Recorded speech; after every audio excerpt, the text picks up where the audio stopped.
Pertanyaan itu mendarat di keheningan yang tebal seperti hujan deras di luar. Aku menyadari seluruh ruang makan sedang memainkan sandiwara, dan aku adalah satu-satunya yang tidak punya naskah. Transfer uang atas namaku, rumah yang tak pernah ku terima kuncinya, tanda tangan surat kuasa yang bukan milikku.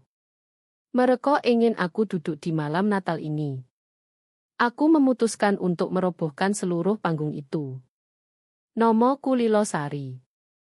Aku berusia 27 tahun dan akhirnya memahami tempatku di keluarga ini pada malam Natal.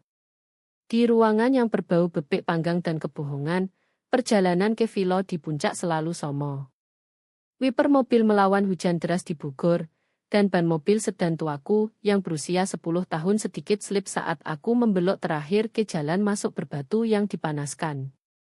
Villa itu, monumen bata gaya modern yang keras yang dibeli Pak Rudi dan Bu Sinto 5 tahun lalu, menyala seperti etalase toko besar. Garland menjuntai dari setiap jendela dan lampu LED besar yang teratur sempurna, bersinar dengan kehangatan steril yang seragam. Aku parkir sejauh mungkin dari pintu masuk utama, di belakang eskalade hitam mengkilap yang aku tahu adalah hadiah Natal Pak Rudi untuk dirinya sendiri. Aku mematikan mesin dan duduk dalam keheningan mendadak yang dalam. Detak mesin yang mendingin adalah satu-satunya suara. Napasku mengaburkan koco. Di pangkuanku adalah hadiah yang aku bawa untuk kakekku, Pak Wahyu. Itu kotak kecil yang aku ukir sendiri dari kayu jati daur ulang dengan ukiran geometris ditutupnya terinspirasi jendela rumah tradisional Jawa. Butuh 3 minggu mengampelas di apartemen kecilku setelah jam magang. Sepatuku berderak di jalan setapak yang sudah digarami sempurna. Dingin menusuk pipiku, tajam dan bersih. Aku merasakan simpul akrab yang mengencang di perutku, yang selalu muncul saat aku harus melewati pintu ini. Aku adalah magang arsitek di firma ternama Jakarta, menghabiskan hari-hari merancang tangga sesuai seni dan bermimpi merancang ruang yang membuat orang merasa aman. Di sini, aku hanya merasa kecil, siap untuk perbandingan tak terelakkan dengan saudara tiriku Tioro. Aku menekan bel. Pintu terbuka bukan oleh orang, tapi oleh ledakan suara. Lagu Mariah Carey, denting gelas, dan gelombang tawa buatan. Pak Rudi Wijaya, ayah tiriku, berdiri di foyer. Wajahnya memerah karena anggur impor mahal. Lilo, kamu sampai juga. Macet pasti parah yo. Dia tidak menunggu jawaban, hanya memberi isyarat samar ke mantelku. Pak Wahyu odo di ruang makan. Dia sudah bertanya tentangmu. Aku melepas syal wol murah yang menggaruk daguku. Villa itu panas sekali. Udara tebal dengan aroma pinus sintetis, kayu manis, dan parfum Bu Sinto. Aroma bunga berat yang selalu membuatku pusing. Aku memeluk kotak kayu kecil ke dodo dan berjalan melewati tangga melengkung megah. Ruang makan adalah jantung sandiwara mereka. Meja 6 meter dipoles mengkilap disiapkan untuk 12 orang. Meski hanya 5 kita, Bu Sinta di ujung jauh, Ratu di tahtanya, memegang gelas anggur dari batangnya. Dia cantik dengan coro tajam dan mahal seperti wanita, yang banyak investasi dalam perawatan kecantikan. Tioro, adik tiriku yang 2 tahun lebih muda, sedang scroll ponsel, rambut pirang sempurnanya. Dia tidak mendongak. Dan odo Pak Wahyu, kakekku.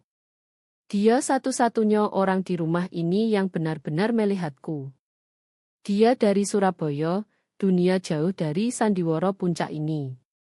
Dia pria yang membangun hal-hal, pengembang properti dengan reputasi integritas dan suara yang masih memiliki kerikil tanah Jawa. Dia berdiri segera saat melihatku, tubuh tingginya terbuka dari kursi ornamen. Nah, dia odo. Dia melewati Pak Rudi dan menarikku ke pelukan yang berbau wol, Old Spice, dan aroma bersih samar hujan yang dia bawa masuk tadi. Itu satu-satunya pelukan tulus yang aku terima sepanjang malam. Dia memegangku di panjang lengan. Matanya masih tajam dan biru di usia 78, memindai wajahku. Kamu terlihat kurus, Lilo. Mereka tidak memberi makanmu di firma arsitektur mewah itu. Aku memberi makan diriku sendiri, kakek, kataku, mengelola senyum kecil. Aku memberikan kotak itu padanya. Aku buat ini untukmu. Dia mengusap ibu jari di ukiran, ekspresinya melembut. Indah sekali, nak. Benar-benar indah. Dia menyimpannya di saku jaket. Sekarang duduk. Kami sudah menunggumu untuk bertanya. Aku mengambil kursi biasa, yang di sudut, selalu di pinggir percakapan. Pak Rudi memotong bebek. Bu Sinto mengarahkan lewat piring. Tiara mengeluh bahwa sayur brokoli terlalu renyah. Itu naskah normal. Ketegangan adalah dengung rendah di bawah permukaan, seperti selalu ketika Pak Wahyu di kota. Ketika keuangan keluarga di bawah mikroskop penerima manfaat utama mereka, Pak Wahyu berdeham. Suara itu memotong monolog Tiara tentang liburan ke Bali. Dia memandang langsung padaku, senyum lebar di wajahnya. Jadi, Lilo, kamu akan membuatku bertanya. Aku sudah menunggu sepanjang malam. Aku merasa wajahku panas kebingungan. Pertanya opo, kakek? Bagaimana rumah rep 7,5 miliar yang aku berikan padamu? Yang di City. Sudah nyaman belum? Pertanyaan itu mendarat di keheningan begitu absolut, begitu berat. Rasanya seperti hujan deras di luar tiba-tiba memenuhi ruangan. Suara yang memecahnya adalah denting perak di porselen. Garpu Pak Rudi tergelincir dari tangannya, menyiram saus ke meja antik. Aku menatap Pak Wahyu. Rumah opo? Di seberang meja, tangan Bu Sinto membeku. Gelas anggurnya di tengah jalan ke bibir. Matanya, lebar dan tiba-tiba sadar, melirik ke Pak Rudi. Tiara, untuk pertama kali, mendongak dari ponsel. Alisnya berkerut dengan cara bukan kebingungan, tapi kesal, seolah aku baru saja menyebabkan masalah. Opo maksudmu? Rumah opo? Senyum Pak Wahyu pudar, diganti tatapan tajam fokus. Aku transfer uangnya bulan lalu, rep 7,5 miliar, uang muka, dan lebih. Untuk Lilo Sari, Memo sangat spesifik untuk rumah di City. Ibumu selalu ingin kamu punya awal. Ibuku, dia menyebut ibuku, yang meninggal saat aku berusia 4 tahun, sebelum Bu Sinto dan putri-putrinya masuk gambar. Penyebutan namanya di rumah ini terasa seperti dosa besar. Aku tidak bisa merasakan tanganku. Suaraku keluar sebagai bisikan. Kakek, aku tidak tahu apa yang kamu bicarakan. Aku tidak pernah dengar City. Aku tinggal di studio apartemen di atas laundry. Pak Wahyu memalingkan pandang dari aku ke Pak Rudi. Itu gerakan lambat, sengaja. Suhu ruangan turun 10 derajat. Pak Rudi sudah menyeka noda saus dengan serbetnya. Wajahnya topeng tenang paternalistik yang dipraktikkan. Dia tertawa, suara pendek menggunggung yang tidak mencapai matanya. Wahyu. Wahyu. Kami menunggu waktu yang tepat untuk memberitahunya. Ini kejutan. Sungguh. Kejutan. Pak Wahyu ulangi. Suaranya datar. Yo. Dengan Lilo begitu sibuk dengan tahun terakhirnya, magangnya. Yah, kami tidak ingin membebani dia dengan detail estro dan inspeksi. Pak Rudi bersandar di kursi, meletakkan tangan datar di meja. Gambar kewajaran. Kami hanya mengelolanya untuk dia.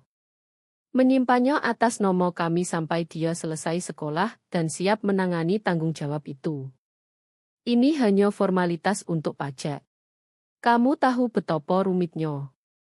Kebohongan itu begitu mulus, begitu cepat. Itu jelas sudah duduk tepat di bawah lidahnya, menunggu. Dan saat itu, lantai hidupku jatuh. Sebuah ingatan tajam dan mencekik muncul. Aku berusia 9 tahun. Pak Rudi dan Bu Sinto baru menikah.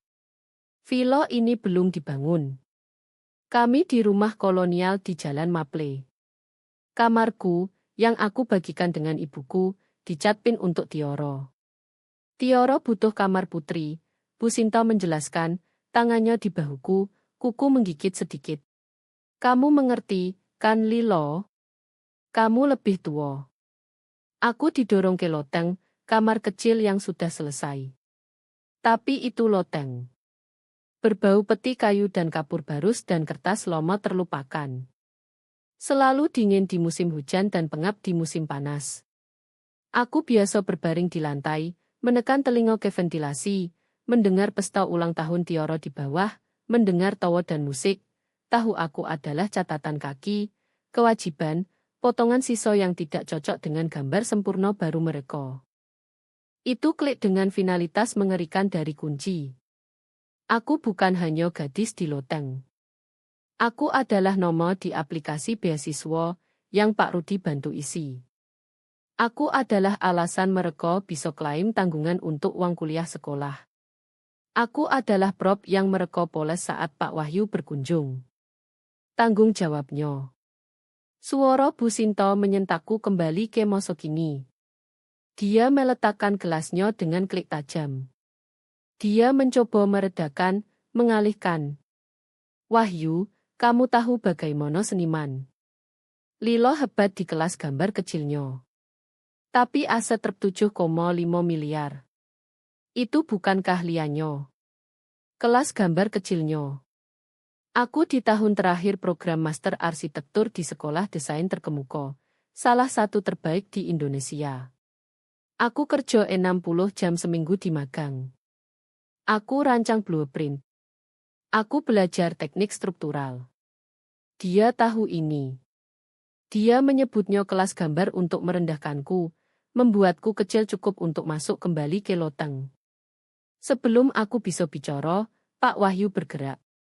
Dia tidak keras, tapi gerakannya keras dalam keputusannya.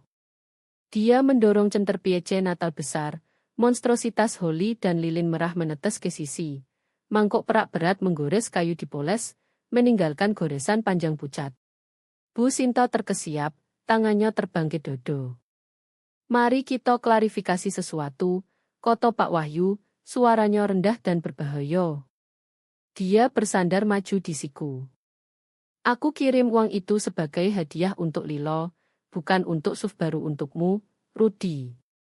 Bukan untuk les menulis Tioro. Bukan untuk apapun ini. Dia melambai tangan ke ruangan mewah. Apakah itu untuk cucuku, jadi di mono itu? Wajah Pak Rudi dari pucat ke merah gelap. Sekarang dengar sini, Wahyu. Aku kepala rumah tangga ini. Bagaimana aku mengelola keuangan untuk kepentingan semua orang? Di mono rumahnya, Rudi? Suara Pak Wahyu seperti batu. Mataku, pedih dengan air mata yang aku tolak jatuh, melayang melewati wajah marah Pak Rudi ke dinding di belakangnya, dinding foto keluarga. Itu galeri kesempurnaan mereka. Pak Rudi dan Bu Sinto di pantai Bali. Tioro di Wisudosmo. Topi dan gaun.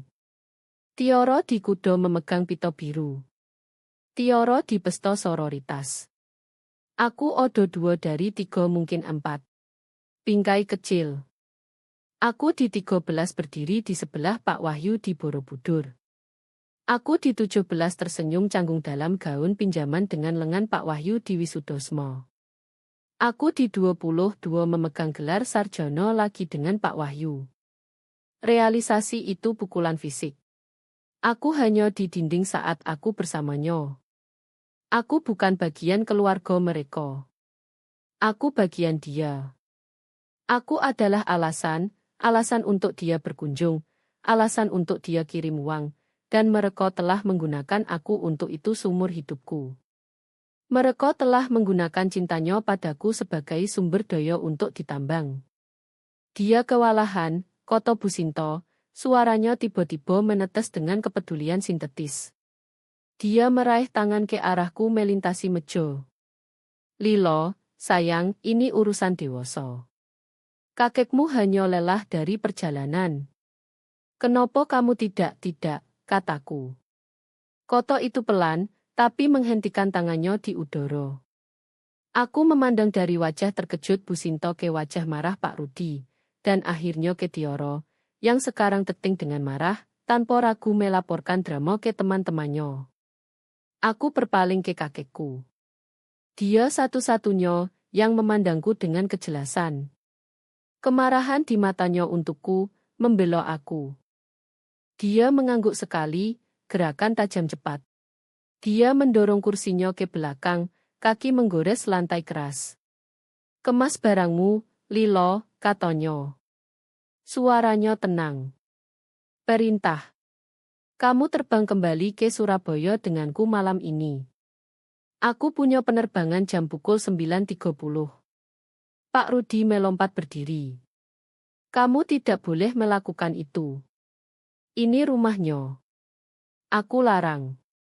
Ini bukan rumahnya, kata Pak Wahyu, suaranya memotong. Ini panggung dan pertunjukannya selesai. Dia memandang aku. Itu pilihan. Aku bisa tinggal di sini di panas dan kebohongan dan berpura-pura. Aku bisa biarkan mereka kelola hidupku sampai tidak ada yang tersisa. Aku bisa terus tidur di loteng harapan mereka atau aku bisa pergi.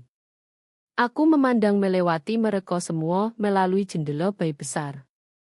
Lampu Natal di rumah tetangga kabur di hujan yang jatuh. Mereka terlihat dingin. Mereka terlihat seperti kebohongan. Aku berdiri. Aku tidak berkoto-koto. Aku hanya menjatuhkan serbet ke piring makanan yang tidak aku makan, berbalik, dan berjalan keluar ruang makan. Aku mendengar Bu Sinto memanggil namaku. Suara tajam, panik. Aku mendengar Pak Rudi mulai berteriak. Aku mendengar langkah berat Pak Wahyu tepat di belakangku. Aku berjalan naik tangga melengkung megah, melewati galeri foto hidup yang aku tidak pernah benar-benar bagian. Aku pergi ke kamar tamu yang akhirnya mereka pindahkan aku dari loteng saat aku 25 dan menarik tas duvel kecilku dari lemari. Aku tidak punya banyak untuk dikemas. Aku hanya rencana tinggal 2 hari. Aku berjalan turun tangga lagi, mengunci jaket. Pak Wahyu menunggu di bawah, mantelnya sendiri, koper di pintu. Pak Rudi di foyer, wajahnya ungu. Kamu keluar pintu itu, Lilo, kamu menghormati seluruh keluarga ini setelah segala yang kami lakukan untukmu. Apa tepatnya yang kamu lakukan untukku, Rudi, tanyaku. Suaraku mengejutkan stabil. Apa yang kamu lakukan untukku yang bukan benar-benar untukku? Dia tidak punya jawaban. Pak Wahyu membuka pintu depan. Udara dingin bersih menyentuh wajahku. Itu napas nyoto pertama yang aku ambil sepanjang malam. Aku berjalan keluar, kakekku tepat di belakang. Kami tidak memandang kembali. Penerbangan dari Bogor ke Jakarta adalah kabur 1 jam udara pertekanan dan dengung mesin redup. Pak Wahyu tidak mendesak detail. Dia hanya pesan 2 ginger ale, memberikan selimut casmere dari carionyo, dan berkata, istirahat, Lilo. Kami mulai kerja saat mendarat. Sekarang, itu 3 hari setelah Natal. Hujan dan Jakarta adalah berbeda dari puncak. Itu ringan, bubuk, dan matahari begitu terang, membuat lanskap gunung luas terlihat tajam dan hiperreal. Pentose Pak Wahyu adalah kebalikan dari Villa Puncak, di mana milik mereka berantakan, panas, dan gelap. Miliknya minimalis, sejuk, dan banjir cahaya alami. Jendela lantai ke langit-langit membingkai gunung. Udara tipis dan bersih. Kami berdiri di pulau dapur, lempengan granit hitam besar. Begitu dipoles aku bisa melihat refleksi wajah lelahku di dalamnya. Itu dingin disentuh. Antara kami. Bukan sarapan, tapi medan perang kertas. Akuntanku, Denis, sudah sibuk, kata Pak Wahyu. Suaranya pelan, tanpa kehangatan yang dia punya di malam Natal. Ini Pak Wahyu Santoso, pengembang, pria yang membangun pencakar langit dari tanah mentah dan kontrak besi. Dia mengetuk dokumen pertama, laporan ban. Di sini, transfer kabel, 2 Desember, Rp 7,5 miliar. Aku bersandar. Baris hitam itu mencolok. Transfer kabel. Rudi Wijoyo. Memo, bisikku, menunjuk catatan di sampingnya. Boco, dia perintah. Lilo Sari, pembelian. Aku kirim ke Rudi, koto Pak Wahyu, suaranya datar. Itu kesalahan pertamaku. Aku percaya dia bertindak sebagai agenmu. Aku asumsikan dia akan buat rekening bersama atau transfer ke kamu segera atau tempatkan di escrow. Aku asumsikan dia bertindak sebagai ayah tirimu. Tumbukan berikutnya email tercetak. Pak Wahyu telah berikan akuntannya akses penuh. Cetakan adalah rantai antara Pak Rudi dan agen properti di Pst Properties. Aku dan mereka, perutku mengencang. Nodo Pak Rudi jovial. Efisien. Hanya kirim dokumen langsung ke aku. Aku mengelola semua keuangan Lilo saat dia menyelesaikan proyeknya. Email lain. Lilo tidak tersedia untuk tanda tangan, tapi aku punya otoritas penuhnya. Mari percepat ini. Dia tanda tangan untukku, kataku. Bukan pertanyaan. Dia lakukan. Koto Pak Wahyu. Dia geser satu lembar kertas melintasi granit dingin. Dengan ini, itu surat kuasa khusus. Itu memberikan Pak Rudi Wijoyo otoritas penuh dan lengkap untuk terlibat dalam transaksi properti, akses rekening ban, dan tanda tangan kontrak khusus terkait properti di 45 Pstlane. Atas nama Lilo Sari, tanggal di bawah adalah dari Oktober, 2 bulan sebelum transfer. Tanda tangan di bawah adalah milikku, kecuali bukan. Apakah itu tanda tanganmu, Lilo? Tanya Pak Wahyu, meski dia sudah tahu jawabannya. Aku menatapnya. Itu pemalsuan bagus. Itu tanda tangan seseorang yang telah melihat aku tanda tangan kartu ulang tahun dan formulir bantuan keuangan seumur hidupku. Tapi lo podolku terlalu diucapkan. Ekorku terlalu tajam.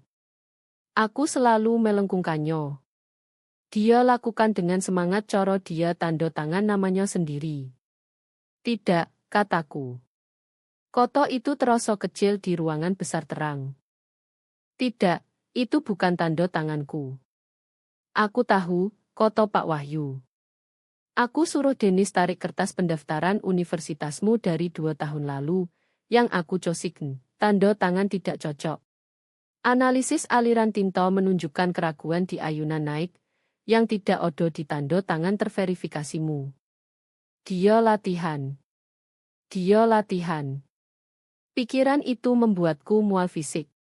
Dia duduk di meja antik di bawah lukisan minyak dan latihan memalsukan namaku agar bisa mencuri hadiah kakekku. Jadi rumahnya, kataku, mencoba mengikuti jejak. Itu atas namanya. Pak Wahyu ambil dokumen berikutnya. Itu akta resmi ditarik dari kantor catatan tanah kabupaten kemarin pagi. Dia lebih pintar dari itu, koto Pak Wahyu. Suaranya berisi kemarahan dingin yang aku belum pernah dengar darinya. Dia tidak ingin aset terkait dia jika aku datang mencari. Lihat Grante. Aku baca nama di bawah pembeli. Bukan Rudi Wijoyo. Bukan Lilo Sari. Itu Sinto Wijoyo. Satu nama, satu pemilik. Rumah itu atas nama ibu tiriku dan hanya dia. Pak Rudi telah gunakan dokumen palsu untuk mengarahkan uang kakekku ke aset yang dia taruh sepenuhnya atas nama istrinya. Itu pencurian 2 langkah bersih. Aku tidak mengerti, bisikku. Rp 7,5 miliar. Itu begitu banyak. Bagaimana mereka pikir mereka bisa lolos? Pak Wahyu memandang aku, matanya biru seperti es. Karena mereka telah lolos selama 1 dekade. Lilo, ini hanya transaksi terbesar. Mereka ceroboh. Mereka sombong. Dia memberi isyarat ke tumpukan dokumen terakhir dan tertebal di pulau. Saat aku lihat pemalsuan, aku suruh Dennis tarik semuanya, setiap trust, setiap rekening, setiap hadiah nilai tinggi yang pernah aku berikan padamu. Dia letakkan spreadsheet. Itu teliti. Header Bocolilo Sari Education Trust. Ibumu meninggalkanmu 400 juta, katanya pelan. Aku taruh di trust. Setiap tahun ulang tahunmu, aku deposit lagi 150 juta. Saat kamu mulai kuliah, aku taruh lump sum 1,5 miliar untuk studi pasca sarjanamu. Rekening itu, dia ketuk saldo akhir seharusnya lebih 3 miliar sekarang. Itu punya 12 juta. Aku pegang tepi granit. Dingin menggigit telapak. Kemono perginya? Pak Wahyu tidak perlu bicara. Dia hanya balik spreadsheet. Itu buku catat penarikan. Rudi Wijaya sebagai truste. Agustus 2016, 150 juta. Memo Tiara Wijaya, Sekolah Elit Val Tuition. Juli 2018, 112 juta memo liburan keluarga Wijaya, Bali. Juni 2020, 60 juta. Memo Tiara Wijaya Equestrian Camp. Dan seterusnya. Uang ibuku, hadiah kakekku, seluruh fondasi pendidikanku. Itu bukan hanya dicuri. Itu dikuras item demi item untuk dono kehidupan putri yang mengambil kamarku. Mereka ambil masa laluku dan gunakan untuk bayar presentnya, perjalanan Eropa yang aku lihat di Instagram, sekolah swasta yang mereka katakan mereka korbankan untuk dia. SUV yang dia dapat di ulang tahun 16. Itu semua dibeli dengan warisanku. Mereka ambil semuanya, kataku. Ruangan miring. Hampir, koto Pak Wahyu. Dan mereka tambah. Dia geser amplop tertutup terakhir, melintasi pulau. Itu ditujukan ke Lilo Sari di alamat Villa Puncak. Itu diteruskan oleh permintaan Pak Wahyu dari kantor pos itu tagihan kartu kredit. Aku tidak pernah punya kartu dengan ban ini, kataku, jari gemetar saat aku ropek terbuka. Itu pernyataan untuk kartu Visa Signature. Kartu dengan limit 450 juta. Kartu yang aku tidak pernah lihat, pegang, apli. Saldo tertunggak 327 juta. Mereka buka kartu kredit atas namamu, koto Pak Wahyu. Menggunakan nomormu, yang Pak Rudi punya akses sebagai wali hukummu, mereka match out untuk renovasi dapur dan sistem suara baru untuk Escalade. Aku tenggelam ke salah satu stall bar. Kakiku tidak tahan. Mereka bukan hanya curi dariku. Mereka curi aku. Namaku, tanda tanganku, kreditku. Pak Wahyu, kataku, nomor tersangkut di tenggorokan. Aku hancur. Hutang ini, rumah. Aku tidak. Itu bukan yang terburuk, katanya, wajahnya muram. Pajak. Aku ajukan form pajak hadiah melaporkan hadiah 7,5 miliar padamu. Lilo, sejauh Deep khawatir, kamu terima uang itu, yang berarti kamu bertanggung jawab untuk pajak atas pendapatan yang tidak pernah kamu lihat. Mereka bukan hanya curi rumah. Mereka tinggalkan kamu dengan tagihan. Mereka racuni namamu. Aku menatap granit hitam di refleksi wanita yang aku tidak kenal. Korban. Target. Bodoh. Bel pintu berbunyi. Suara bersih modern yang memotong udara steril. Pak Wahyu tidak bergerak. Itu akan pengacara kita. Sesaat kemudian, seorang wanita masuk ke dapur. Dia tinggi di akhir 40-an dengan rambut hitam ditarik ke belakang bun parah. Dia pakai setelan abu-abu sempurna dan bawa tas kulit ramping. Dia radiasi energi yang bahkan lebih tajam dari udara gunung. Wahyu, katanya, mengangguk padanya. Dia berpaling padaku. Matanya tajam, menilai. Dia tidak tawarkan simpati. Dia tidak katakan, maaf atas kehilanganmu. Dia hanya memandang kertas yang tersebar di pulau. Lilo Sari, katanya, mengulur tangan. Genggamannya teguh dan kering. Aku Moyo Lestari. Aku pengacara korporat Pak Wahyu, tapi mulai jam pukul 9.30 pagi ini, aku pengacara pribadimu. Dia letakkan tas di pulau. Klik terbuka, aku review file awal yang Dennis kirim semalam. Dia memandang dari surat kuoso palsu ke akto atas nama Businto Trust yang dikuras dan akhirnya tagihan kartu kredit palsu. Dia ambil napas panjang lambat. Yah, katanya, suaranya tajam dan final. Pak Wahyu tanya aku opo yang kita hadapi. Dia sebut itu perselisihan keluarga, pengkhianatan. Dia memandang langsung padaku, tatapannya tak goyah. Aku punya nama berbeda untuk itu. Ini bukan perselisihan, Lilo. Ini kampanye sistematis multitahun pencurian identitas, penipuan transfer, pemalsuan, dan penyalahgunaan keuangan tingkat kejahatan, dan mereka tidak akan lolos. Koto penyalahgunaan menggantung di udara bersih tipis. Untuk sesaat, aku hanya menatap Ibu Moyo Lestari. Dia bukan tawarkan simpati. Dia tawarkan strategi. Kejut yang membekukanku selama 3 hari mulai surut, diganti kemarahan dingin tajam. Itu kemarahan arsitek menemukan cacat fatal di fondasi. Seluruh struktur dikompromikan. Apa yang kita lakukan, tanyaku. Suaraku lebih stabil sekarang. Ibu Moyo snap tasnya tutup. Kita tidak bereaksi. Kita bertindak. Kita bukan korban di sini. Kita pengadu. Pak Wahyu, terima kasih untuk kopi. Dia memandang aku. Lilo, kamu dan aku pergi ke kantorku. Sekarang, kita punya rencana 5 langkah untuk eksekusi sebelum makan siang. Pak Wahyu mengangguk, ekspresinya muram. Pergi gunakan sopirku. Aku punya panggilan. Kantor Ibu Moyo 1 blok jauh, semua koco dan bojo, menghadap jalur gunung. Itu sepresisi dan fungsional seperti dia. Dalam menit, aku duduk di meja konferensi mahoni di Poles. Para legalnya, pemuda bernama Ben, sudah di speaker bone. Pertama, koto Ibu Moyo, geser tablet ke arahku. Kita laporkan pencurian. Ini bukan urusan keluarga untuk ditangani di makan malam. Ini kejahatan. Kamu akan ajukan laporan dengan portal pencurian identitas polisi.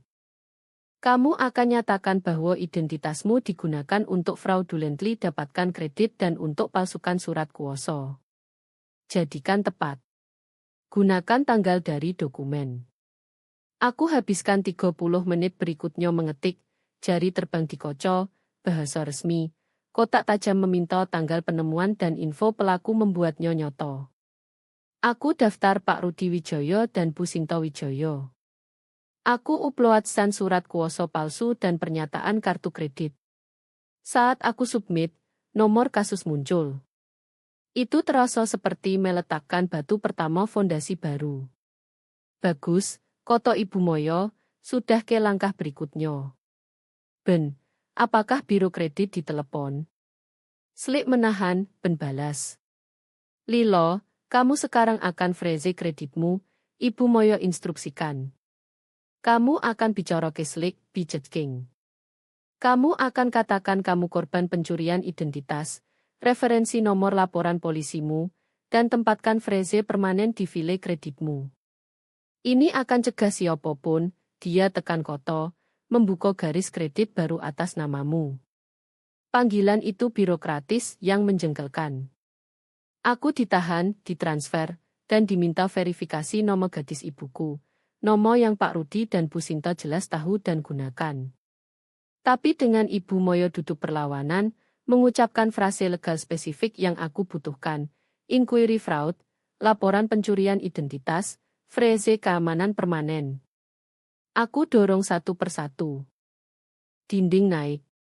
Berikutnya, koto Ibu Moyo, dorong form berbeda melintasi meja. Form affidavit pencurian identitas Dep. Kita ajukan ini segera. Itu memberitahu Dep bahwa nomormu dikompromikan. Mereka akan keluarkan PIN perlindungan identitas pribadi. Mulai sekarang, tidak ada yang bisa ajukan pengembalian pajak atas namamu, bahkan kamu. Tanpa nomor 6 digit itu, ini blog Pak Rudi mencoba kelola implikasi pajak hadiah yang dia curi. Saat aku isi, tanganku sakit. Aku membangun bentang, satu tanda tangan podo satu waktu, tanda tangan asliku. Akhirnya, kartu kredit, katanya, ketuk pernyataan. Kamu akan panggil Departemen Fraud. Kamu akan nyatakan bahwa kartu dibuka fraudulently.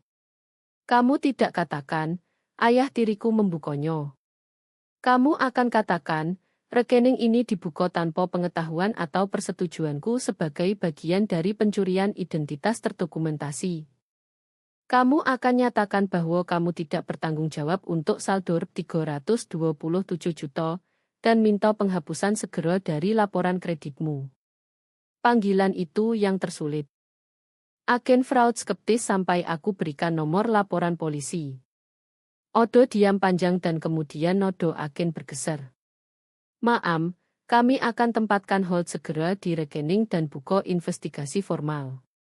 2 jam setelah berjalan ke kantornya, aku telah kunci identitasku. Aku merasa lelah, tapi juga untuk pertama kali dalam hidup, aman. Itu, koto Ibu Moyo, berdiri, adalah pertahanan. Sekarang kita main ofensif. Kami kembali ke Pentose Pak Wahyu. Pulau Granit bukan lagi kuburan dokumen. Itu ruang perang. Ben sedang buat dosier master, Ibu Moyo jelaskan, letakkan tasnya. Kita butuh setiap bukti, setiap komunikasi dari saat ini ke depan. Aku ingin log lengkap setiap panggilan, setiap teks, setiap email yang kamu terima dari mereka. Jangan jawab, jangan balas. Kamu kirim screenshot ke aku. Semuanya harus dimestam. Dosier ini senjata kita. Seolah podo jue, ponselku, yang aku tinggal di counter, menyolo. Layar bocah Pak Rudi Wijoyo. Aku membeku, denyutku berdegup di tenggorokan. Jangan sentuh, Ibu Moyo perintah. Biarkan berdering. Dia panik. Dia tahu dia kehilangan kendali atasmu. Dia mencoba reestablish. Itu berdering dan akhirnya ke voicemail. Beberapa detik kemudian, pesan baru ping. Kemudian satu lagi dan satu lagi. Bu Sinto, lalu Tioro. Mereka mulai skrip krisis keluarga, koto Ibu Moyo, suaranya berisi penghinaan. Fase berikutnya adalah manipulasi emosi, guilt, gaslighting. Ponselku bergetar lagi. Teks dari Bu Sinto. Lilo, kakekmu bingung dan melampiaskan marah podo kami. Kamu merobek keluarga ini karena kesalahpahaman sederhana. Telepon aku sekarang. Kesalahpahaman? Aku bocok keras. Koto itu terasa seperti abu. Dia sebut pencurian seluruh masa depanku kesalahpahaman. Bagus, koto Ibu Moyo. Screenshot itu. Kirim ke pen itu bukti keadaan pikiran mereka. Dia berpaling ke Pak Wahyu. Pak Wahyu, sementara mereka terganggu, kita buat 2 gerakan. Pertama, aku kirim surat tuntutan formal ke pengacara mereka. Efektif segera. Itu akan dikirim oleh kurir sore ini. Apa yang dikatakan? Tanyaku. Bukan permintaan. Itu pernyataan fakta. Itu garis besar transfer kabel, surat kuasa palsu, dan akta atas nama Bu Sinto. Itu beri mereka satu opsi. Eksekusi quit claim deed mentransfer judul penuh properti Pstlane ke Lilo dalam 5 hari kerja. Itu juga tuntut akuntansi penuh terus pendidikan dan pembayaran segera 327 juta hutang palsu. Dan jika mereka tolak, tanya Pak Wahyu. Jika mereka tolak, kata Ibu Moyo, senyumnya tipis dan berbahaya. Kita lanjut ke rencana. Aku akan serahkan dosier kita ke kantor kejaksaan di kabupaten, merekomendasikan penuntutan kriminal untuk pemalsuan kejahatan, penipuan transfer, dan pencurian identitas. Secara simultan, aku ajukan gugatan sipil untuk konversi, pelanggaran kewajiban fidusia dan penipuan, dan kita akan dapat list pendance ditempatkan pada properti itu begitu cepat itu akan membuat kepala Bu Sinta berputar. Mereka tidak akan bisa jual, refinance, atau sentuh. Pak Wahyu mengangguk, puas. Bagus. Sementara kamu lakukan itu, aku tangani bagianku. Dia ambil ponselnya sendiri. Gloria, katanya ke asistennya, dapatkan Deharlo. Aku perlu jadwalkan evaluasi kognitif dan neurologis penuh untuk sore ini, dan aku ingin laporan dipercepat. Dia tutup dan memandang aku. Dan saat mereka dapat surat tuntutan itu, pertahanan pertama mereka akan bahwa aku pria tua bingung, pikun, bahwa aku tidak tahu apa yang aku lakukan, bahwa kamu dan Moyo ambil keuntungan dariku. Aku akan dapat dokter bersertifikat Board untuk nyatakan di catatan bahwa aku dalam kendali penuh dan lengkap fakultas. Kita akan netralisir argumen itu sebelum mereka bahkan bisa buat. Itu gerakan strategis brilian. Itu cara dia bangun perusahaannya. Dia bukan hanya bangun. Dia antisipasi di mana tanah akan bergeser. Ibu Moyo kembali perhatian padaku. Odo satu front lagi. Lilo, sekolahmu. Perutku jatuh. Tesisku, seluruh proyek akhirku jatuh tempo dalam 3 minggu. Aku belum sentuh sejak sebelum Natal. Aku tidak bisa. Aku bahkan belum buka file. Modelku. Kamu korban terdokumentasi kejahatan keuangan besar, kata Ibu Moyo, suaranya melembut sedikit. Ini bukan kegagalan pribadi. Ini peristiwa eksternal bencana. Kamu akan email dekanmu, dekan Caris, dan penasihat tesis. Kamu akan nyatakan bahwa kamu korban pencurian identitas parah dan kejahatan keuangan dan bahwa kamu harus secara formal minta perpanjangan 30 hari pada pengajuan tesis akhir, mengutip keadaan pribadi mendesak. Kamu akan lampirkan salinan redacted laporan pencurian identitas polisimu. Jangan minta maaf. Jangan terlalu jelaskan. Nyatakan fakta. Aku merasa gelombang malu. Minta perpanjangan terasa seperti mengakui kekalahan. Lilo, kata Pak Wahyu, meletakkan tangan kasar besarnya di tanganku di counter. Kamu arsitek. Jika situs klien dikompromikan oleh Singhole, kamu tidak berpura-pura tidak odo dan bangun sojo. Kamu berhenti, kamu nilai, kamu reenginer. Ini Singhole. Lakukan pekerjaan. Aku mengangguk. Ambil napas dalam. Dia benar. Satu hal terakhir, kata Ibu Moyo, menuju pintu. Pentose ini, Pak Wahyu, keamananmu es jalan, tapi mereka akan putus asa. Mereka akan coba capai kamu. Atau Lilo, aku ingin mejo depan log setiap pengunjung, setiap pengiriman. Tidak ada yang naik ke sini tanpa konfirmasi verbal eksplisitmu. Tidak ada pengecualian keluarga. Pasang kamera baru di pintumu. Kita simpan semua fotage. Kita bangun bentang. Dan kita pegang tanah tinggi. Dia pergi. Ruangan tenang lagi, hanya dengung ventilasi. Ponselku masih bergetar. Dengung konstan frenetik di granit. Pak Rudi, Bu Sinta, Tioro, krisis keluarga penuh ayunan. Aku memandang ponsel, lalu Pak Wahyu. Dia sudah menelepon dokternya. Aku ambil laptopku, berjalan ke jendela menghadap gunung luas tenang, dan mulai tulis email ke dekan. Prosedur telah mulai. Panik hilang. Aku punya blueprint. Aku punya rencana. Dan untuk pertama kali, aku siap membangun. Batas waktu 5 hari podo surat tuntutan ibu moyo lewat dalam keheningan memeakan. Tidak ada respons dari pengacara mereka. Tidak ada kuit claim deed muncul. Tidak ada transfer kabel untuk hutang palsu. Bentang yang kami bangun bertahan, tapi kami hanya siap untuk pengepungan legal. Kami belum antisipasi perang udara. Volley pertama datang bukan dari pengacara, tapi dari Bu Sinta. Ben baru flag media sosialnya, koto Ibu Moyo, suaranya tegang. Selama panggilan pagi kami, itu publik. Aku belum lihat Instagram Bu Sinta bertahun-tahun. Pak Wahyu dan aku tarik di image kantornya. Profilnya adalah fantasi curated kehidupan puncak, kudo, makan siang amal, dan foto di filter indah villa. Tapi poster barunya, diupload 1 jam lalu, berbeda. Itu gambar teks panjang ditulis dalam font strip elegan terhadap latar belakang pink pucat. Itu mulai, dalam hidup ini, kita harus pilih rasa syukur. Ini pelajaran menyakitkan hati untuk seorang ibu ketika anak yang telah diberi segala, rumah hangat, pendidikan swasta, peluang tak terbatas, membalas cinta itu dengan tuduhan dan kekejaman. Itu tidak sebut namaku. Tidak perlu. Dia lanjut. Aku bocor suaraku datar.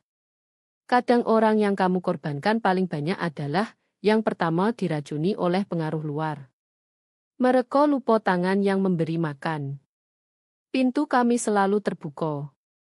Hati kami selalu siap maaf. Kami berdoa untuk damai dan kembalinya opo yang penting. Di bawah dalam caption ada 1 hashtag memukul keluarga pertama. Dia melukis aku sebagai anak tak tahu terima kasih, kataku, menatap layar. Komentar sudah banjir. Oh, Sinta, kamu santo. Kirim cinta padamu. Ini menyakitkan hati. Aku tahu persis siapa yang kamu maksud dan itu menjijikan. Ini strategi pelaku klasik, koto Ibu Moyo, suaranya tajam di speakerphone. Darvo, Denny, attach, reverse victim and offender. Dia bukan hanya Denny opo yang dia lakukan. Dia posisikan dirinya sebagai korban ketidaktahu terima kasihanku. Screenshot semuanya, pen sementara Bu Sinta tangani public relations, Pak Rudi pergi untuk serangan lebih targeted. Email dari dekan Caris di sekolahku mendarat di inboxku sore itu. Permintaanku untuk perpanjangan diberikan, tapi nodo pesannya khawatir. Lilo, dia tulis, aku sangat menyesal mendengar luasnya masalah keluargamu. Aku terima panggilan sangat mengganggu pagi ini dari ayah tirimu, Pak Wijoyo. Dia jelaskan bahwa kakekmu menderita penurunan kognitif mendadak dan agresif, dan bahwa kamu di bawah stres besar saat mencoba kelola perilaku erratiknya. Dia sangat khawatir bahwa kamu tidak dalam keadaan untuk lanjut studi dan sarankan cuti medis penuh. Aku bocor 2 kali. Tanganku gemetar. Dia coba buat aku dikeluarkan dari sekolah. Bisikku ke Pak Wahyu. Dia katakan mereka kamu masalahnya. Bahwa aku tidak stabil. Dia bukan coba buat kamu dikeluarkan, koto Pak Wahyu, matanya tetap di email. Dia coba diskredit saksi. Jika kamu cuti medis karena stres terkait demensiaku, seluruh klaim legal kita terlihat seperti delusi. Itu gerakan terhitung. Ibu Moyo sudah draft balasan ke dekan, kataku, mencoba stabilkan suara. Dengan salinan evaluasi kognitif mudah reader. Harlo dan referensi non-spesifik ke aksi legal penting berdasarkan kejahatan keuangan akan koreksi narasi. Bagus, koto Pak Wahyu. Sekarang, lihat ini. Dia balik laptopnya ke arahku. Dia di situs review untuk perusahaan kakekku, yang dia bangun 50 tahun, punya reputasi 5 bintang sempurna, atau itu sampai pagi ini. Sekarang, ada 3 review 1 bintang baru. Penipuan total, 1 Boco. Dipost oleh Mark, Pak Wahyu Santoso bicara besar, tapi dia bukan pria seperti dulu. Perusahaan tidak stabil. Dia kehilangan pikiran dan partnernya tutup-tutupi. Hindari dengan segala biaya. Lain dari Sarah J, ambil depositku lalu hilang. Dengar dari insider bahwa seluruh perusahaan terlibat dalam gugatan keluarga buruk dan mereka kuras rekening. Tidak dapat diandalkan dan jujur sedih. Itu bohong, kataku, ngeri. Ini nomomu. Bukan hanya bohong, suara ibu Moyo potong lagi. Itu liable dan bodoh, ben apakah kamu traceib? Sudah, balas para legal. Yang pertama berasal dari IP terdaftar di kantor utama firma Pak Rudi. Yang kedua dari kafe 2 blok dari sekolah. Tioro Pak Wahyu, koto Ibu Moyo, suaranya tenang. Kirim surat CAC andesis. Kirim 1 ke kantor Pak Rudi. Kirim 1 ke asrama Tioro. Kutip alamat IP. Biarkan mereka tahu kami awasi. Itu saja untuk sekarang. Gelombang berikutnya adalah Flying Monkeys, seperti Ibu Moyo sebut. Keluarga luas. Ponselku, yang telah diam sejak aku upload 3 utama, mulai menyolot dengan nomor yang aku tidak kenal. Sepupu dari Jawa Timur, bibi dari Jakarta, orang yang aku belum lihat sejak kecil. Semua merayap keluar, dipanggil oleh sinyal distres keluarga pertama Bu Sinto. Aku tidak jawab. Aku biarkan ke voicemail, dan Pak Wahyu dan aku dengar bersama, ritual malam absurditas. Lilo, sayang, ini bibi mayamu, satu bergetar, suaranya tebal dengan simpati palsu. Aku baru dengar dari Sinto opo yang terjadi, dan aku hatiku hancur. Ini bukan cara ibumu ingin kamu bertindak. Ini musim Natal, sayang. Ini tentang maaf, Lilo. Suara lebih kasar koto, sepupu kedua. Kamu buat kesalahan besar. Pak Rudi telah jadi ayah untukmu. Pak Wahyu pria tua. Kamu biarkan pengacara robek keluarga. Kamu perlu hentikan sekarang dan minta maaf. Skripnya konsisten, Pak Wahyu amati, menyesap tehnya. 1. Bu Sinto korban. 2. Kamu tak tahu terima kasih. 3. Aku pikun. 4. Maaf, lupa, dan biarkan mereka pegang rumah. Aku akhirnya set ponsel ke do not disturb. Aku tidak bisa dengar lagi. Kebisingan overwhelming. Itu dirancang untuk itu. Dirancang untuk buat aku ragu realitasku sendiri, buat capekku ke penyerahan. Sebaliknya, aku buka jurnal yang Ibu Moyo suruh aku simpan. Aku tulis setiap panggilan, setiap post, setiap perasaan, bukan untuk bereaksi, tapi untuk catat. Itu log arsitek dari pembongkaran. Eskalasi sejati datang pada Jumat malam. Ponselku menyolot dengan notifikasi dari teman di sekolah. Lilo, kamu lihat ini. Opo yang Tioro lakukan? Tioro belum post di Instagram utama. Dia pergi ke TikTok. Itu video di film di kamar asrama Pristine. Wajahnya bloci. Matanya merah dan bengkak. Dia tidak pakai makeup. Dia pegang kamera, jadi goyang sedikit. Aku tidak tahu apa yang harus dilakukan, bisiknya, air mata sempurna bergulir di pipi. Keluargaku hanya jatuh berantakan. Dia ambil napas goyah. Kakakku, dia dengar orang-orang ini dan dia percaya kebohongan ini tentang ibu dan ayahku. Mereka tidak melakukan opo-opo selain cintai dia, dan dia coba ambil rumah kami. Pertunjukan itu masterful. Dia korban tak bersalah terjebak dalam perang yang tidak dia pahami. Dia katakan semua orang ibuku curi dari dia, dan itu tidak benar. Tioro menangis. Sekarang kami dapat surat dari pengacara. Ibu menangis sepanjang hari. Ayah tidak bisa tidur. Kakek bahkan tidak bicara dengan kami. Dia robek keluarga kami. Dan aku hanya ingin kakakku kembali. Video berakhir.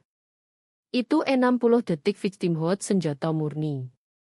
Komentar gelombang simpati. Aku sangat menyesal, Tiara. Kakakmu terdengar mimpi buruk. Tetap kuat. Kami lihat kebenaran. Orang macam opo yang lakukan ini ke keluarganya sendiri. Aku tutup laptop. Ini satu hit. Itu branding publik. Aku penjahat, perusak rumah, pembohong. Pak Wahyu awasi aku. Aku pegang tepi pulau granit, buku jari putih. Itu tidak nyoto, katanya pelan. Tidak penting, aku tersedak. Mereka percaya dia. Semua orang akan percaya dia. Ponselku bergetar di counter. Teks baru, bukan dari kerabat, nomor tak dikenal. Aku buka. Pesan pendek, anonim, dan dingin. Kamu perlu hentikan ini. Drop gugatan atau semua orang akan tahu rahasia Pak Wahyu dari 2016. Yang tentang proyek Reverse EG. Mundur. Aku menatapnya. 2016, proyek Reverse EG. Aku tidak tahu apa artinya, tapi terasa berbeda. Ini bukan teater emosi Tiara. Ini ancaman. Kakek, kataku, balik ponsel ke dia. Apa ini? Dia baca pesan. Wajahnya tidak berubah. Dia tidak goyah. Dia hanya mengangguk seolah dia harapkan. Reverse EG, katanya, suaranya togetful. Itu proyek sulit. Kami punya subkontraktor, pria bernama Henderson, yang potong sudut podorbar untuk garasi parkir. Aku temukan. Aku pecat dia dan buat firmnya roboh dan bangun ulang 3 level penuh. Biayaku lebih 15 miliar dalam delai. Dia gugat aku. Klaim aku fabrikasi bukti untuk keluar kontrak. Dia kalah. Itu sojo. Itu rahasianya. Jadi, itu tidak odo. Itu tidak odo, katanya. Dia pandang ponsel, lalu aku. Kelelahan yang aku lihat di wajahku absen darinya. Dia hanya tenang. Lilo, katanya. Pak Rudi Salesman. Bu Sinto Sosialito. Tiara Performer. Mereka deal in persepsi, rumor, kebisingan. Mereka pikir ini. Dia lambaikan ponsel. Coro kamu menang. Mereka pikir review buruk bisa roboh bangunan. Dia bersandar. Suaranya ancur rendah stabil dalam badai notifikasi dan tuduhan. Kualitas bangun rumah, Lilo, bukan review. Fondasi bangun rumah, bukan hashtag. Biarkan mereka buat kebisingan. Kita punya blueprint. Kita punya bukti. Kata-katanya mengendap padaku. Kualitas bangun rumah. Aku ambil napas dalam. Dia benar. Aku arsitek. Aku biarkan mereka tarik aku ke perang koto, perang perasaan. Tapi aku yang pegang analisis struktural. Aku ambil laptop.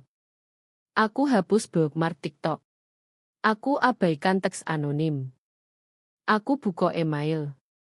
Menunggu aku. Tepat di bawah pesan dari dekan adalah yang baru. Itu dari penasihat tesis, Lilo. Itu bocor, perpanjangan diberikan. Selain itu, mengingat emailmu, aku review konsep tesis awalmu, proyek Santuari Homes, yang tentang menggunakan desain arsitektur untuk cipta dan N4C batas sehat. Itu timely dan powerful. Aku pikir kamu harus presentasi di simposium musim semi. Aku pikir orang perlu dengar. Aku pandang email, lalu Pak Wahyu. Dia senyum kecil bangga. Nah itu. Biarkan mereka bicara tentang masa lalu. Kamu bangun masa depan. Aku pilih diam strategis. Aku biarkan surat CAC andesis Ibu Moyo, log-ip, dan laporan ban bicara untuk aku di ranah legal. Aku matikan notifikasi. Aku buka software drafting, dan aku mulai desain santuariku. Aku tinggal di kamar tamu Pak Wahyu selama seminggu, dikelilingi kemewahan steril tenang pentu senyo. Itu bentang, tapi miliknya, bukan milikku. Aku pengungsi. Dan meski aku bersyukur, aku tahu aku tidak bisa mulai rebuild hidupku di dalam dinding orang lain. Aku temukan studio apartemen di Gunung Silverest. Itu di lantai 3 walk-up, hampir 40 meter 2 dengan kitchenette, yang punya kompor 2 tungku dan murphy bed yang lipat ke dinding. Itu tidak odo, tapi satu jendela besar menghadap gunung, dan udara tenang, dan sewa adalah sesuatu yang aku bisa bayar dengan stipend magang dan badpai Pak Wahyu, yang bersikeras berikan untuk kompensasi tertunda dari trust pendidikan.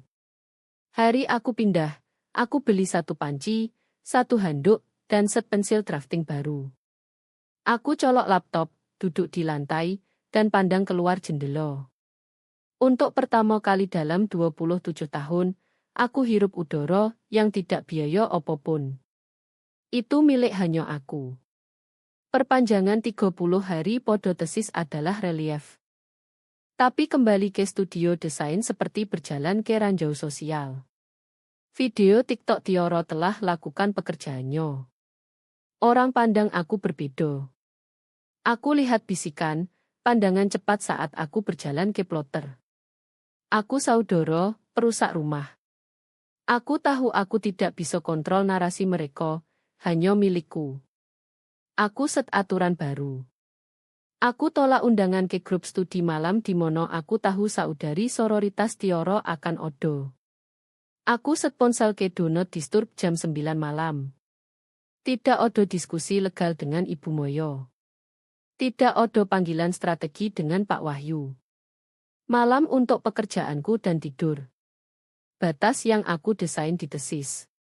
Aku mulai bangun dalam hidupku. Grup struktural lomoku bubar.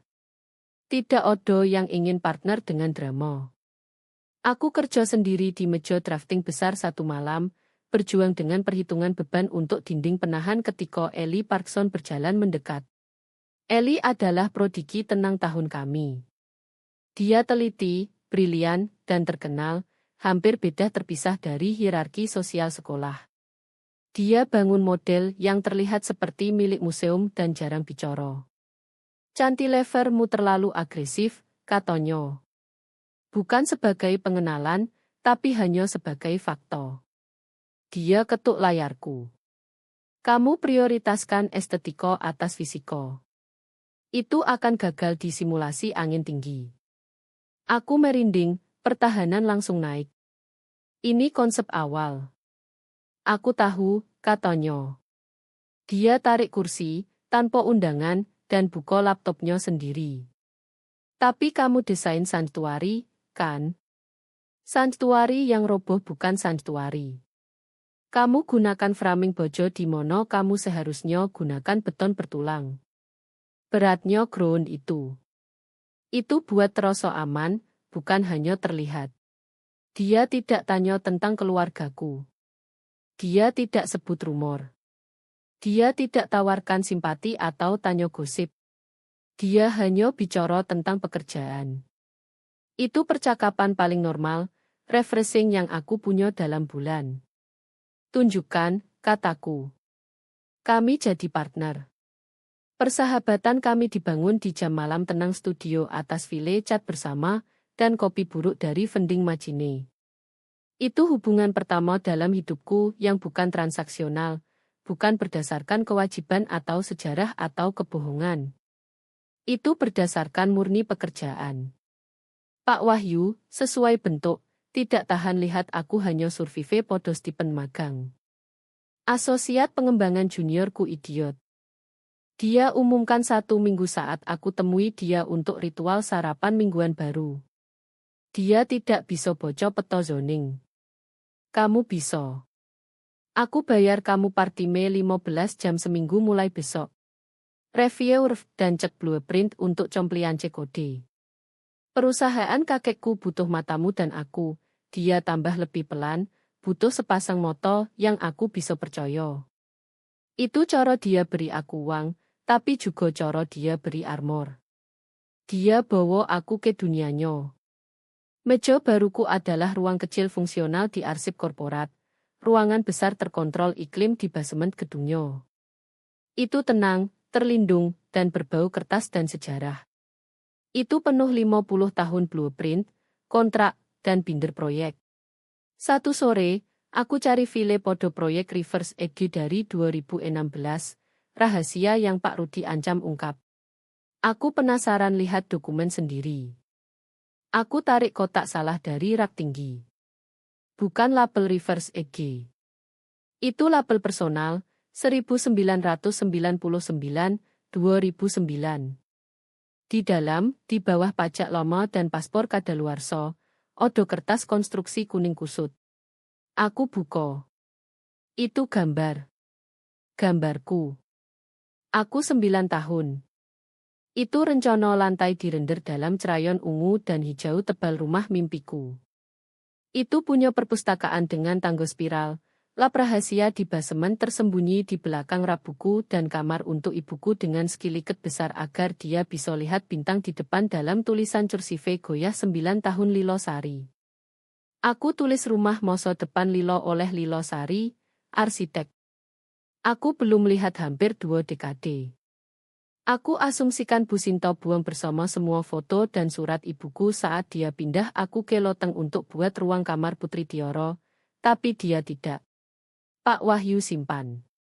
Dia ambil dari barang ibuku, lipat hati-hati, dan simpan di arsip korporat permanen, arsip dengan akta dan kontrak, seolah itu dokumen paling berharga yang dia miliki. Aku duduk di lantai steril dingin ruang arsip dan pegang gambar itu ke dodo. Sepanjang waktu, aku bertarung untuk dilihat oleh orang yang sengaja hapus aku. Tapi Pak Wahyu selalu lihat aku. Dia simpan bukti. Dia simpan blueprint orang yang aku seharusnya jadi. Realisasi itu mendadak dan struktural. Aku habiskan seluruh hidup mencoba renovasi rumah yang seharusnya aku hukum. Aku coba dapat tempat di meja Pak Rudi dan Bu Sinto untuk diundang turun dari loteng untuk buktikan aku layak di dinding foto keluarga mereka. Aku coba bangun masa depanku di fondasi busuk mereka. Waktunya hancurkan. Aku kembali ke studio desain malam itu dan tarik seluruh file proyek tesis ke sampah. Apa yang kamu lakukan? Tanya Eli, matanya lebar alarm. Itu 3 bulan kerja. Kamu benar. Kataku itu sobiece. Itu semua estetika. Aku desain rumah untuk kesan orang. Untuk buktikan ke Dewan Review bahwa aku arsitek nyoto. Aku buka file kosong baru. Tesisku bukan tentang desain batas. Itu tentang jadi batas. Bukan tentang bagaimana rumah terlihat dari luar. Itu tentang bagaimana ya fungsi di dalam, bagaimana ya lindungi, bagaimana pintu masuk desain sebagai buffer, transisi dari dunia publik ke privat. Bagaimana jendela ditempatkan untuk maksimalkan cahaya tapi cegah observasi. Bukan rumah untuk dilihat. Itu rumah untuk aman di dalam. Kerjaku bergeser. Aku berhenti desain untuk profesor. Aku berhenti desain untuk simposium. Aku mulai desain untuk gadis 9 tahun yang butuh lab rahasia. Proyekku bukan hanya terapeutik. Itu terapi. Pikiranku fokus, tapi tubuhku masih bertarung perang. Aku mulai punya episode. Aku baca kode zoning untuk Pak Wahyu, dan tiba-tiba jantungku berdegup melawan tulang rusuk, burung fluttering frenetik di kandang. Dodoku mengencang, dan udara di ruangan terasa terlalu tipis. Aku pergi ke klinik kampus, ketakutan. Dokter jalankan EKG. Wajahnya baik. Lilo, jantungmu sempurna sehat. Katanya, ini palpitasi inducet anxiety. Tubuhmu proses stres berkepanjangan ekstrem. Adrenalin, itu hanya cat up. Bahaya sudah lewat, Tapi sarafmu masih mengejar. Kamu perlu istirahat. Aku mengangguk, tapi aku tahu istirahat bukan pilihan. Perang masih berlanjut. Pak Rudi mulai muncul di kampus. Dia datang ke kuat, berteriak tentang ayah yang telah merawatmu 23 tahun. Mahasiswa berhenti, penasaran. Eli datang dari studio, berdiri di antara kami. Kamu tidak boleh di sini, kataku dingin. Hubungi pengacaraku. Dia tertawa kasar. Pengacaramu? Aku di sini untuk bicara dengan anak yang aku besarkan. Mahasiswa lain mulai berkumpul. Mereka lihat pria besar marah meneriaki mahasiswi. Keamanan kampus datang. Pak Rudi mundur, tapi kerusakan sudah terjadi. Ibu Moyo langsung kirim CAC undesist. Pak Wahyu putus semua kontrak bisnis dengan firma Pak Rudi. Tioro datang ke studio, hancurkan model tesisku. Keamanan kampus tulis laporan. Narasi mereka runtuh. Orang mulai bertanya. Bu Sinto coba lewat pastor gereja mereka. Aku tolak. Reporter Stone Brige Gazette hubungi Pak Wahyu tentang Elder Abuse. Ibu Moyo balikan cerita dengan bukti. Semua serangan gagal. Mereka semakin putus asa. Lalu datang panggilan dari ban. Mereka temukan aktivitas sewa air pump di rumah yang dibeli dengan uang curian. Uang sewa masuk ke baru atas nama Bu Sinto. Mereka gunakan itu untuk bayar renovasi dapur villa puncak mereka sendiri. Lingkaran penipuan sempurna. Pak Wahyu marah dingin. Mereka bukan hanya curi rumah. Mereka bangun bisnis atas namamu. Ibu Moyo ajukan list pendens darurat. Properti itu sekarang tocic, tidak bisa dijual atau digadaikan. Pak Rudi coba pinjam hard money, tapi ban tolak karena flag hukum. Dip, panggil karena 2 form pajak hadiah yang bertentangan. Mereka lihat dosier kita. Penyelidikan federal dimulai. Waktu 30 hari berjalan. Mereka terpojok. Ibu Moyo unroll diagram timeline 2 meter di meja Pak Wahyu.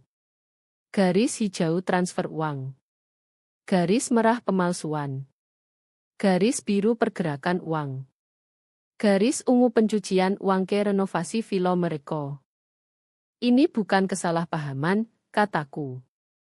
Ini perusahaan kriminal lengkap. Tawaran penyelesaian dikirim.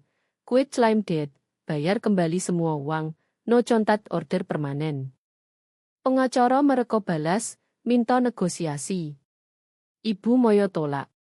Ini bukan negosiasi. Ini kesempatan terakhir hindari penjara. 72 jam lewat. Tidak ada respons. Aku yang harus ajukan ke kejaksaan. Aku lakukan.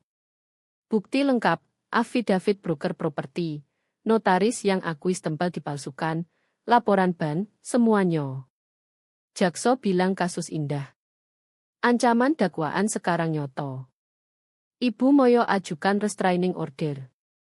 Hakim beri 1 tahun, tidak boleh dekati aku, apartemen, atau kampus. Mereka dikunci. Aku presentasi tesis di simposium. Sanctuary Homes bukan tentang kemewahan. Itu tentang pertahanan. Entryway sebagai buffer, jendela tinggi blok pandangan, inti rumah beton bertulang. Dekan bilang profun. Aku menang fellowship. Lalu serangan terakhir, Pak Rudi datang ke rumah sakit saat Pak Wahyu kena angino ringan karena stres. Ibu Moyo marah. Mereka masukkan kakekmu ke rumah sakit. Waktunya berakhir. Dia hubungi jaksa dan Dep. 12 jam kemudian, Pak Rudi telepon sendiri. Aku mau bicara, hanya ayah dan anak. Aku tolak. Hanya dengan pengacara dan stenografer. Mereka menyerah. Penyelesaian total, quit claim, cek 327 juta hutang kartu, cek penuh trust, bayar semua biaya hukum, surat maaf resmi yang akui pemalsuan. Tapi aku tambah syarat, tanda tangan di kantor catatan tanah Stonebrige, publik, direkam. Mereka setuju. 24 Desember, jam 5 sore, tepat 1 tahun kemudian. Kantor catatan tanah Stonebrige penuh orang buru-buru sebelum Natal. Kami duduk di meja depan. Pak Wahyu di sebelahku, tangannya gemetar tapi matanya tajam. Ibu Moyo di sisi lain, tumpukan dokumen warna-warni. Reporter Gazete di belakang. Lalu mereka masuk, Pak Rudi dan Bu Sinto, wajah pucat, Tioro sendirian di dinding. Petugas boco, pendaftaran dokumen 2024-998, quit claim deed. Transfer dari Monico, Sinto Wijoyo ke Lilosari. Bu Sinto gemetar. Ibu Moyo maju, letakkan file demi file, bukti transfer, analisis tanda tangan palsu, laporan medis Pak Wahyu, buku catat trust, lodge air, semuanya. Ruangan hening. Orang antre berhenti menonton. Petugas tempel deed. Diterima dan dicatat.